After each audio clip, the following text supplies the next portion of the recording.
MLC Duvvada Srinivasarao, Duvvada Madhuri social మీడియాలో ఈ మధ్యకాలంలో ఎక్కువగా ట్రెండింగ్ అయిన జంట.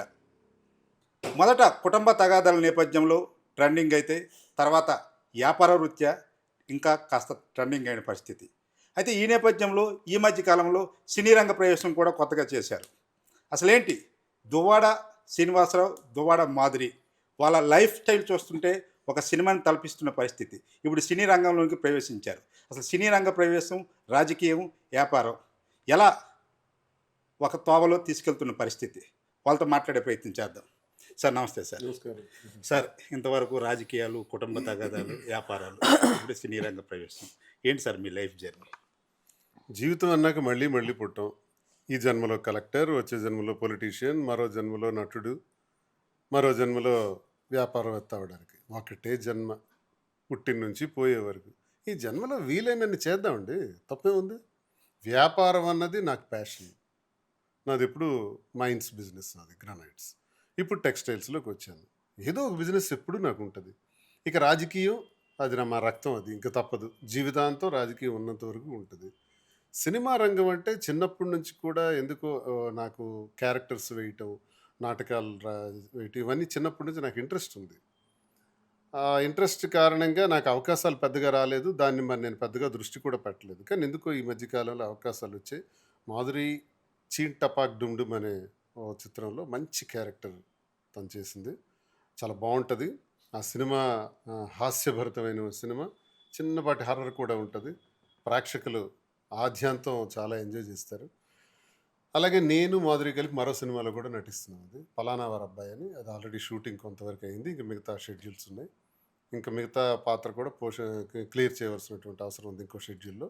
సో ఇలా వెళ్తున్నాం. ఏంటి సార్ అందులో మీ క్యారెక్టర్ ఏంటి? నాది ఎమ్మెల్యే క్యారెక్టర్, ఎమ్మెల్యే. పలానా వారి అబ్బాయిలు. ఎమ్మెల్యే వైఫ్గా తను చేస్తున్నారు. మంచి పిక్చర్, అది కూడా మంచి స్టోరీ. అది యూత్కి సంబంధించినటువంటి స్టోరీ, అది బాగుంటుంది. అలాగే చీన్ టపాక్ డుమ్ డుమ్ కూడా మంచి హాస్యభరితమైనటువంటి సినిమా అది. ఇంకో క్యారెక్టర్ కూడా మాధురికి వచ్చింది, అమ్మవారిగా దుర్గాదేవిగా ఒక క్యారెక్టర్ వచ్చింది. చూద్దాం. సార్, జనరల్గా దువ్వాడ శ్రీనివాస్ అంటే ఒక ఫైర్ బ్యాండ్గా, రాజకీయాల్లో ఒక టైగర్గా చూస్తున్న నేపథ్యం. వైసీపీ పార్టీ, మీ అభిమాన నాయకుడు జగన్మోహన్ రెడ్డికి సంబంధించిన పార్టీ నుండి సస్పెండ్ చేసి ఏడాది పూర్తవుతుంది. అసలు ఏంటి రాజకీయాలు ఈ ఏడాది పాటు అసలుకి ఏం జరిగారు? అసలు రాజకీయాల పరంగా అసలుకి ఎలాంటి పరిస్థితులు ఎదుర్కొంటున్నారు ఏంటి? సస్పెన్షన్, అవును మీరు అన్నట్టు 1 year అయిపోయింది. అసలు ఎందుకు సస్పెండ్ చేశారో నాకే కన్ఫ్యూజన్. అసలు మా జిల్లా నాయకుల ఒత్తిడి మీద జరిగింది, అది నాకు తెలుసు. సాధారణంగా సస్పెండ్ చేయాలంటే మెయిన్ రీజన్స్ పార్టీకి ద్రోహం చేసిన వ్యక్తి అయి ఉండాలి, అవినీతి, లేకపోతే భూదందాలు, లేకపోతే అధికార దుర్వినియోగం, ఇలాంటివి ఏమైనా మనం చేస్తున్నా కూడా సస్పెండ్ చేయొచ్చు. ఆ చరిత్ర నా రక్తంలో లేదు. పార్టీకి నేను ఎప్పుడూ నా కన్నతల్లా చూసుకుంటాను. జగన్మోహన్ రెడ్డి గారు అంటే నాకు అత్యంత అభిమానం, ప్రేమ ఎప్పుడూ ఉంటుంది. ఇది ఈరోజే కాదు, ఆయన సస్పెన్షన్ ఎత్తకపోయినా ఉంటుంది. ఎందుకంటే సస్పెన్స్ గల కారణం ఏంటి చెప్పారు అప్పుడు మీకు సస్పెండ్ చేసేటప్పుడు? పర్సనల్ ఇష్యూ అన్నారు. Personal issue, family. అసలు పర్సనల్ ఇష్యూని కూడా ఎలా చేశారా అన్నది నాకు చాలా ఆశ్చర్యం. ఎందుకంటే నేను 22వ సంవత్సరం నుంచి మా ఇంట్లో గొడవలు జరుగుతున్నాయి. పలుమార్లు అధిష్టానం మాకు కూర్చోబెట్టి కాంప్రమైజ్ చేసి నా టికెట్ అనౌన్స్ చేశారు. తర్వాత మళ్ళీ గొడవ వచ్చిన తర్వాత వాణి గారికి ఇచ్చేయండి అని చెప్పాను టికెట్. ఆవిడ పోటీ చేసుకుంటారేమో అని అనుకున్నాను. మళ్ళీ ఆ టికెట్ నాకు ఆఖరిలో వచ్చింది. ఇదంతా జరిగిపోయింది. ఆఖరిలో నేను పోటీ చేసిన బ్రహ్మాండమైన ఫైట్ ఇచ్చాను. శ్రీకాకుళం జిల్లాలో వైసీపీ అభ్యర్థుల్లో హైయెస్ట్ ఓటింగ్ నాకే వచ్చింది, 76,000. అందరికన్నా తక్కువ ఓట్లతో కూడా అచ్చెన్నాయుడు గెలిచాడు నా ప్రత్యర్థి. ఎందుకంటే అందరూ 45,000 పైచిలకు మెజార్టీతో గెలిచారు. ఒక 45,000, 50,000, 54,000 వరకు గెలిచారు. అచ్చెన్నాయుడు మాత్రం 32,000కే పరిమితం అయ్యాడు. అంటే అంత టైట్ ఫైట్ నేను ఇంత కూటమి వేవ్లో కూడా ఇవ్వగలిగాను. సో కుటుంబ వ్యవహారమే ఒకవేళ రీజన్ అయి ఉంటే ప్రజలు నన్ను అలాగా సహకరించరు. జగన్మోహన్ రెడ్డి గారు కూడా టికెట్ ఎందుకు ఇస్తారు? ఇచ్చారు. కానీ ఇది కేవలం మా జిల్లా వరకు జరిగినటువంటి వ్యవహారం. ధర్మాన ప్రసాద్, కృష్ణదాస్ వీళ్ళిద్దరూ నాటకాలు, వీళ్ళిద్దరూ దుర్మార్గులు, కేడీ బ్రదర్స్. అచ్చెన్నాయుడికి వీళ్ళకి మంచి సంబంధాలు ఉంటాయి. దువ్వాడ శ్రీనివాస్ అక్కడ పోటీ చేయకూడదు అని అచ్చెన్నాయుడు చెప్తాడు ధర్మానికి.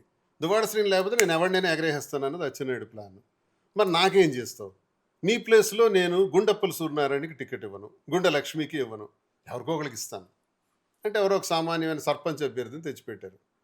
ఆ కర్మకాలి ధర్మాన ప్రసాద్ కర్మకాలి వేవ్ ఉంది కాబట్టి 54,000 ఆ సర్పంచ్ అభ్యర్థి గెలిచేసాడు శంకరరావు అని. సో ఇది వీళ్ళ అండర్స్టాండింగ్స్.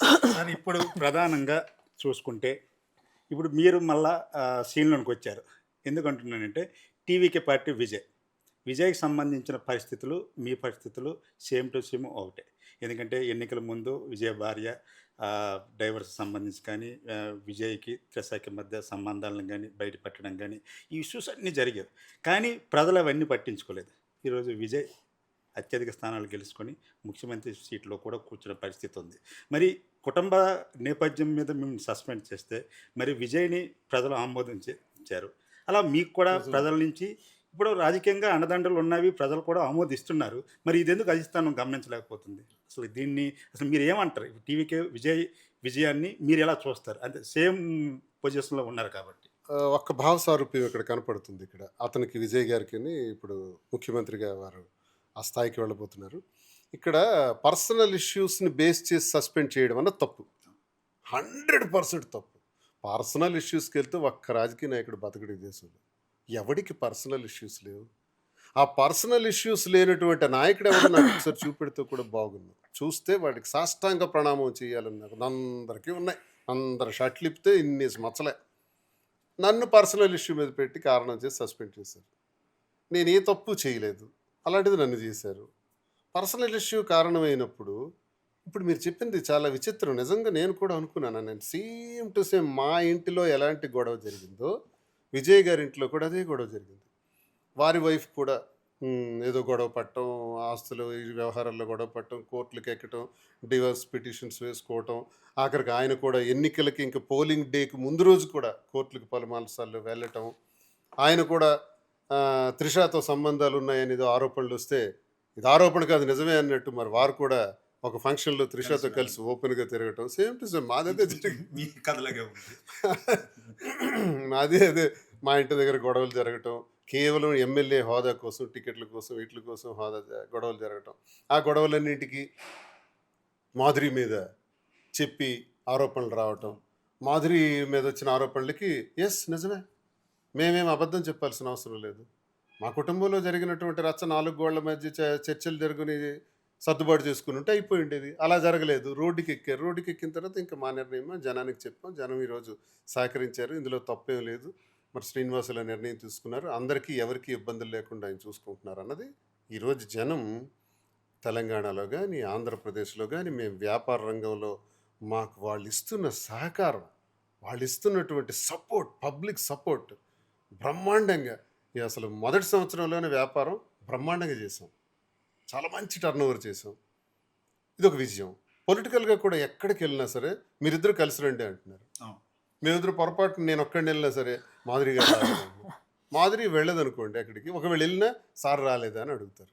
ఇలా మేము ఒక పబ్లిక్. ఈ మధ్యన ఈ తలసామి రఘురాము వాళ్ళ ఫాదర్ సంబంధించిన ఇష్యూస్కి ఏదో వెళ్ళినట్టుంది. సార్ మీరు దేనికో ఇద్దరు కలిసి వెళ్ళినట్టు వాళ్ళు పిలిచారు. తలసల రఘురాము మా ఎమ్మెల్సీ, నా స్నేహితుడు.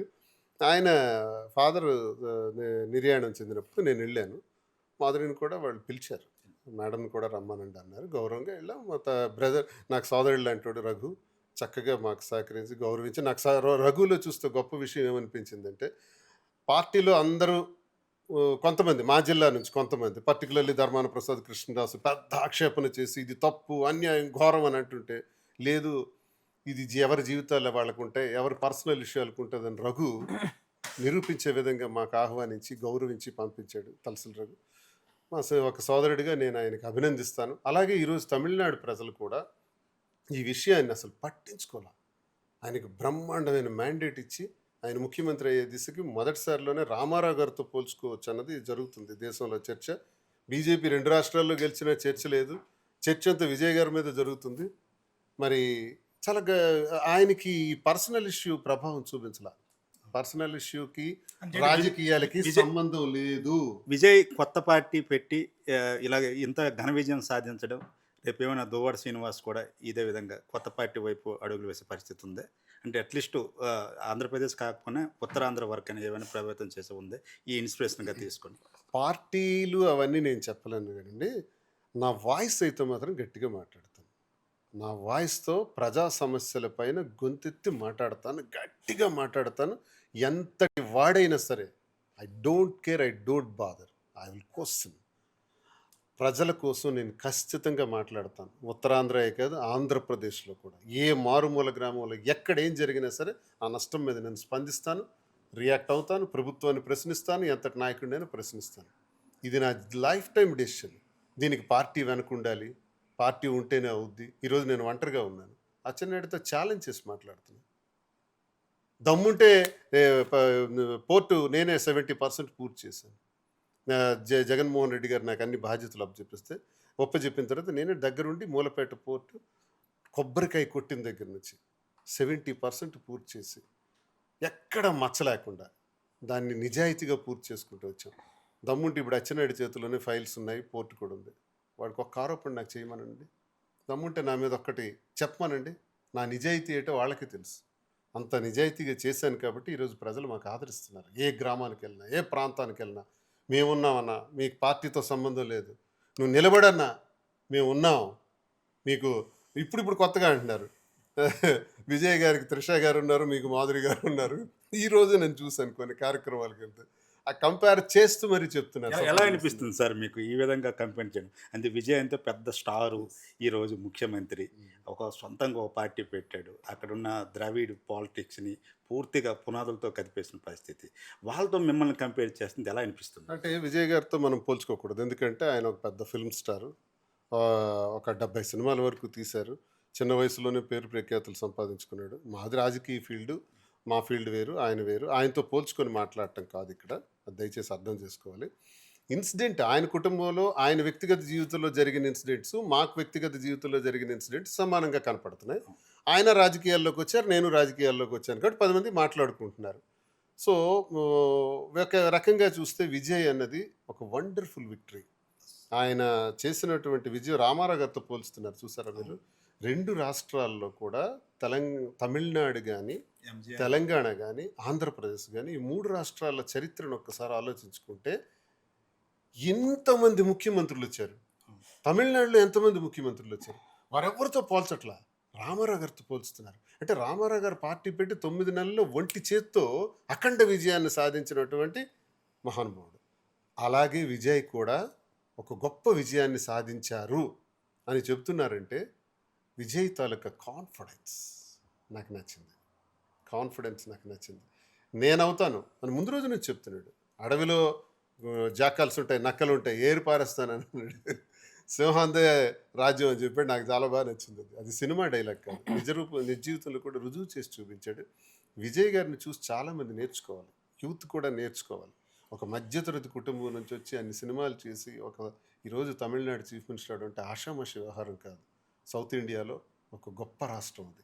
దానికి ఆయన ముఖ్యమంత్రిగా ఈరోజు ఎన్నుకోబడటం ద్రవిడ రాజకీయాలని, ద్రవిడియన్ అన్న పార్టీ పేర్లతో ఉన్నటువంటి ఆ వ్యవహారాలన్నింటినీ కూడా ఈరోజు భూస్థాపితం చేసే విధంగా అన్ని కులాలని, అన్ని మతాలని, అన్ని జాతుల్ని, అంతమందిని కూడా కలుపుకొని కూడగట్టుకొని ఆయన గెలిచే తీరు అద్భుతం, అత్యద్భుతం. ఇచ్చిన టికెట్లన్నీ కూడా అతి సామాన్యులకు ఇచ్చాడు.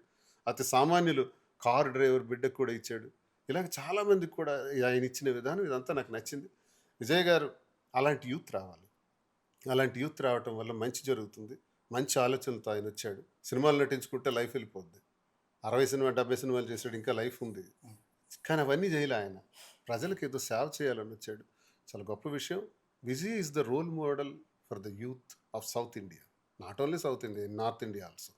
ఏంటి మీ అధినేత జగన్మోహన్ రెడ్డి మనసు మారుతుందా? ఇప్పుడు విజయ్ గెలుపు, పర్సనల్ ఇష్యూస్ ఆయన మీ విషయం ఒకేలాగా ఉన్నాయి, మళ్ళీ దువ్వాడ శ్రీనివాసరావు పిలిచే అవకాశం ఉంది. అది పార్టీ నిర్ణయం. పార్టీ ఏం ఆలోచిస్తుందో నాకు తెలియదు.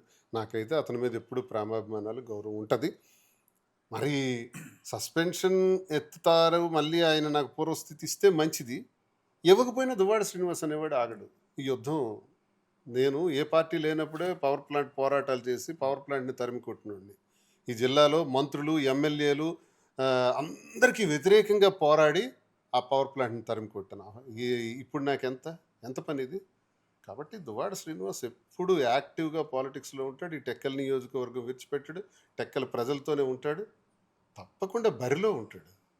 బరి దాటి బయటికి వెళ్ళను, బరిలో ఉంటాను. అది ఇంకెలాగా దాన్ని భవిష్యత్తు తలరాత ఉంటుందో, ఏ రకంగా మారుతుంది అన్నది కాలమే నిర్ణయించాలి. మాధురి గారు మీరు చెప్పండి. ఇప్పుడు పూర్తిగా మీపై అంతా ఉంది. ఎందుకంటే త్రిష విజయ్ వెనక ఉండి నడిపించి ఈరోజు ముఖ్యమంత్రి స్థాయికి విజయం తీసుకొచ్చింది అని జనరల్గా ట్రెండ్ నడుస్తుంది. ఇప్పుడు మీరు కూడా మీ ఇన్స్టాలో ఒక ట్వీట్ చేశారు. త్రిష కళ నెరవేరింది, నా కళ నెరవేరింది అని మీరే స్వయంగా ఒక ట్వీట్ చేశారు. ఏంటి అసలు మీ కళ ఏంటి? నాకలా ఇంకా నేను కూడా విజయ్ గెలవాలని కోరుకున్నా. ఎందుకంటే జనాలకి ఒక ఎగ్జాంపుల్ చూపించాలని నేను చాలా స్ట్రాంగ్‌గా అనుకున్నా. సో, విజయ్ ఖచ్చితంగా గెలవాలని కోరుకున్నాను. ఎందుకంటే సేమ్ మా ఇంట్లో ఎలాంటి సిట్యుయేషన్స్ ఉన్నాయో విజయ్ ఇంట్లో కూడా అలాంటి సిట్యుయేషన్సే విజయ్ ఫేస్ చేశాడు. ఇతను ఎలాంటి సిట్యుయేషన్స్ ఫేస్ చేశాడో సేమ్ టు సేమ్ ఒకటే స్టోరీ. సో, అందుకని విజయ్ గెలవాలని నేను కోరుకున్నాను. సో, నేను అనుకున్నట్టే విజయ్ గెలిచాడు. So, I am very happy for that. అంటే మీరు కూడా ఏదైతే ఈ కుటుంబ తగాదాల నేపథ్యంలో దువ్వాడ శ్రీనివాస్ను ఎమ్మెల్యేని చేస్తాను, మంత్రిని కూడా చేస్తాను ఒక శబ్దం పూనారు. ఏంటది? అది ఏ విధంగా నెరవేరబోతుంది? ఇంకా ఒక 3 సంవత్సరాలు వ్యవధి ఉన్నప్పుడు కూడా రాజకీయాలంటే అప్పటికప్పుడు చేసేవి కాదు. దానికోసం ఏమైనా ప్రణాళిక ఏమైనా ఉందా? అసలు ఎలా అది? ఇప్పుడు పార్టీలో కూడా ఆయన లేడు. ఒక విధంగా మీ వల్ల ఆయన పార్టీ నుంచి కూడా సస్పెండ్ చేసిన పరిస్థితి. ఎలా ముందుకు వెళ్తారు? సో, పార్టీలో లేకపోవచ్చు. కానీ శ్రీనివాస్ గారు జనాల్లోనే ఉన్నారు. జనాల్లోనే ఉంటారు. ఇప్పుడే కాదు 25 ఇయర్స్ నుంచి జనాల్లోనే ఉన్నారు. సో, అదే జనాలతోనే ఉంటారు. సో, గెలిచామా, ఓడామా, పోటీ చేసామా అదంతా అనవసరం. అతను జనాల్లోనే ఉన్నారు ఎప్పుడు. సో, నా దృష్టిలో అతను he is a real leader. And ఇంకొక మెయిన్ థింగ్ ఏంటంటే ఏ రాజకీయ నాయకుడు కూడా ఇంక్లూడింగ్ విజయ్ ఎగ్జాంపుల్ తీసుకోండి. ఏ నాయకుడు కూడా ఒక పొలిటికల్ లైఫ్‌లో ఉండి, ఒక పొలిటికల్‌గా తన జర్నీ చేయాలనుకున్నప్పుడు పర్సనల్ లైఫ్‌ని ఎవడు డిస్టర్బ్ చేయాలని చూసుకోడు. ఇంట్లో తగాదాలు పెట్టుకోవాలని ఎవడు చూసుకోడు. సో, నిజంగా ఒక రాజకీయంగా ఉండి ఇంత పలుకుబడి, పేరు ఉండి ఇలాంటి సిట్యుయేషన్ ఫేస్ చేశారంటే ఇంట్లో ఎంత వాళ్ళు టార్చర్ అనుభవించి ఉంటారో, ఎంత వాళ్ళు ఎన్నో రోజులు భరించి లాస్ట్‌కి తీసుకున్న డెసిషన్స్ ఇవన్నీ. సో, ఇవన్నీ జనాల్లో ఎఫెక్ట్ చూపించవని నేను బాగా నమ్ముతున్నాను. ఎందుకంటే నేను లైవ్‌లో చూస్తున్నాను. జనాల్లో పబ్లిక్‌లోకి వెళ్తుంటే నేను లైవ్‌లో చూస్తున్నాను. ఇంకా ఆదరణ ఎక్కువుంది. ఈవెన్ ఆంధ్రాలో కాదు తెలంగాణలో కూడా బాగా సపోర్ట్ చేస్తున్నారు. బాగా ఆదరిస్తున్నారు. ఆ ఆధారంతోనే మేము కొంచెం ముందుకెళ్తాము. ఆ ప్రజా ఆధారంతోనే మళ్ళీ మా ఆయన పోటీ చేస్తాడు. ఎమ్మెల్యేగా గెలుస్తాడని నమ్మకంగా స్ట్రాంగ్‌గా నమ్ముతున్నాను. ఏంటి ఇప్పటికే విజయ్ త్రిష పోస్టర్లు ఒక పక్కన అయితే దువ్వాడ శ్రీనివాస్ మాధురి పోస్టర్లు ఇంకో సైడ్ చాలా సోషల్ మీడియాలో కూడా అలచలేదు. మీరు కూడా చూసే ఉంటారు. ఏమనిపిస్తుంది ఆ పోస్టర్లు చూస్తుంటే? Is a real example. అందుకే అంటున్నాను కదా! విజయ్ గెలవాలని కోరుకున్నా. ఏదైతే విజయ్ లైఫ్‌లో జరిగిందో, మా ఆయన లైఫ్‌లో ఏదైతే జరిగిందో అదే విజయ్ లైఫ్‌లో జరిగింది. సేమ్ ఒకటే స్టోరీ ఇద్దరిది.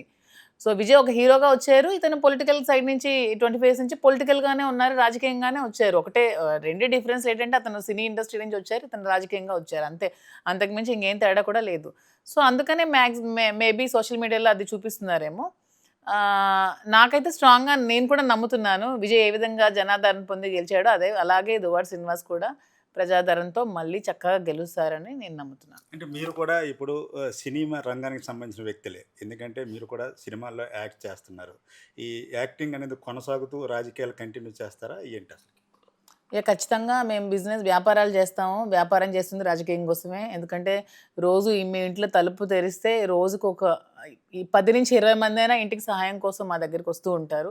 సో, అలాంటి వాళ్ళకి సహాయం చేయాలన్నా మేము ఆర్థికంగా ముందు బలంగా ఉండాలి కాబట్టి దానికోసం మేము వ్యాపారం చేస్తున్నాము. ఎంతో కష్టపడతాము. కష్టపడి వచ్చిన తర్వాత నెలాఖరులో మా ఆయన చాలామందికి మెడికల్‌గా గానీ, ఎడ్యుకేషన్ పరంగా గానీ చాలామందికి హెల్ప్ చేస్తున్నారు.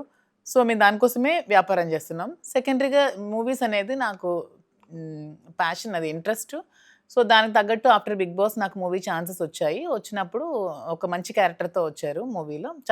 చాలా ఆఫర్స్ వచ్చాయి గానీ అతను స్టోరీస్ అవి విని చూస్ చేసుకొని ఒక మంచి క్యారెక్టర్ చూస్ చేసుకొని 'గైరమ్మ అత్త' అని 'చింటాపాకు డొండు' మూవీలో చేయడం జరిగింది. సో, ఇంకా కూడా ఆపర్చునిటీస్ వస్తున్నాయి. సో, చూసి మంచిగా నచ్చితే అవి కూడా చేస్తాను. జనరల్గా దువ్వాడ శ్రీనివాస్ రాజకీయ జీవితం క్లోజ్ అయిపోయింది మాధురి వచ్చిన తర్వాత అని అనుకునే వాళ్ళకి ఈరోజు విజయ్ సంబంధించిన ఫ్యామిలీ ఇష్యూస్ ఈరోజు ఆ స్థాయిలో విజయ్ ఉండడానికి ఏం చెప్తారు అసలుకి? అలా అనుకునే వాళ్ళకి ఏం చెప్పాలనుకుంటున్నారు? అదే నేను అంటున్నాను. ఫ్యామిలీ ఇష్యూస్ అనేవి రాజకీయంగా ముడిపెడితే ఈ సోకాల్డ్ నాయకులు ఎవరు కూడా ఒకడు కూడా రాజకీయం చేయడానికి అనర్హుడనే చెప్పాలి. మా ఆయన బయటపడ్డాడు. మిగతా వాళ్ళు బయటపడకుండా తెరచాటు వ్యవహారాలు చాలామంది చేస్తారు. ఇంట్లో భార్యతో ఉంటారు. భార్య తెలియకున్నా హోటల్స్‌లో, లాడ్జెస్‌లో వందల మంది ఆడవాళ్ళతో ఉంటారు. సో, అలాంటివి ఏమీ లేవు. ఇంట్లో ఇబ్బందులు పడ్డారు. 25 సంవత్సరాలుగా ఇద్దరి మధ్యలో కూడా అధికారం అనే మదంతో ఆవిడ గొడవలు పెట్టుకొని ఎప్పుడు తనకే అధికారం కావాలన్న ఆలోచనతో ఇతను తొక్కేయాలన్న ఆలోచనతో ఇద్దరి మధ్యలో క్లాషెస్ వచ్చాయి. ఆమెకి ఆర్థికంగా డబ్బు పిచ్చి, పదవి పిచ్చి, దాంతో హస్బెండ్‌నే కాదనుకోని తను అదే కావాలి లైఫ్ అని చూస్ చేసుకొని ఇండిపెండెంట్‌గా ఆమె కూడా ఇప్పుడు రాజకీయంగా ఆమె స్ట్రాంగ్‌గా ఆమె లైఫ్ ఆమె పాత ఆమె వేసుకుంది. మా అడుగులు మేము వేస్తున్నాం. అంతేగాని రాజకీయానికి పర్సనల్ లైఫ్‌కి ముడిపెడితే ఎవడు కూడా రాజకీయం చేయడానికి అర్హుడు కాదు. అలా మా ఆయనేమి మర్డర్‌లు, భూ కబ్జాలు, భూదందాలు ఏమీ చేయలేదు. తన ఇంట్లో సమస్యలతో బాధపడి బయటకొచ్చి, నేను కూడా నా సమస్యలతో బాధపడి బయటకొచ్చి మా ఇద్దరం పెళ్లి చేసుకున్నాం. మా పిల్లల్ని చదివించుకుంటున్నాం. అతను కూడా ఒక అమ్మాయికి పెళ్లి చేసి రెండో అమ్మాయిని చదివించుకుంటున్నారు. ప్రతి మెసేజ్‌లు పెడతారు. డబ్బులు కావాలంటే, ఫీజులు కావాలని ఏమైనా అతను అన్ని దగ్గర చూసుకుంటున్నారు. ఆమె పెళ్లి కూడా ఇతనే దగ్గరుండి చేస్తారు. ఎన్ని సంవత్సరాలు అయింది పెళ్ళయి? 3 ఏళ్ళు అవుతుంది. మాకు 3 ఇయర్స్ అయింది. జనరల్‌గా మీరు చెప్పేవన్నీ కూడా ఒక్కొక్కటిగా కంప్లీట్ చేసుకొని వెళ్తున్నారు. మీకు కావాల్సిన స్టార్‌డమ్ వస్తుంది. ప్రజల్లో ఆదరణ కూడా పెరిగింది. ఏంటి గతంలో కూడా మీరన్నారు దువ్వాడ శ్రీనివాస్ గారికి వారసుడిని ఇస్తాననేసి. అది ఎంతవరకు వచ్చింది? యాక్చువల్‌గా మాకు టు బీ ఫ్రాంక్ చెప్పాలంటే బైబిన్ కనాలనే ఉంది. కానీ ఈ మధ్యన బిజినెస్ ఇది కొంచెం ఈ సైడ్‌లో ఉన్నాం కాబట్టి కొంచెం స్టేబుల్ అయ్యాక చక్కగా ఒక బేబీని కంటా. ఫైనల్‌గా త్రిష, విజయ్ సంబంధించి ఏంటి వాళ్ళు కూడా పెళ్లి చేసుకొని హ్యాపీగా మీలాగే ఉండాలని కోరుకుంటున్నారా ఏంటి? యాహ్! నిజంగా 100% వాళ్ళు కూడా పెళ్లి చేసుకొని హ్యాపీగా ఉండాలని నేనైతే కోరుకుంటున్నాను. Vijay he is very strong.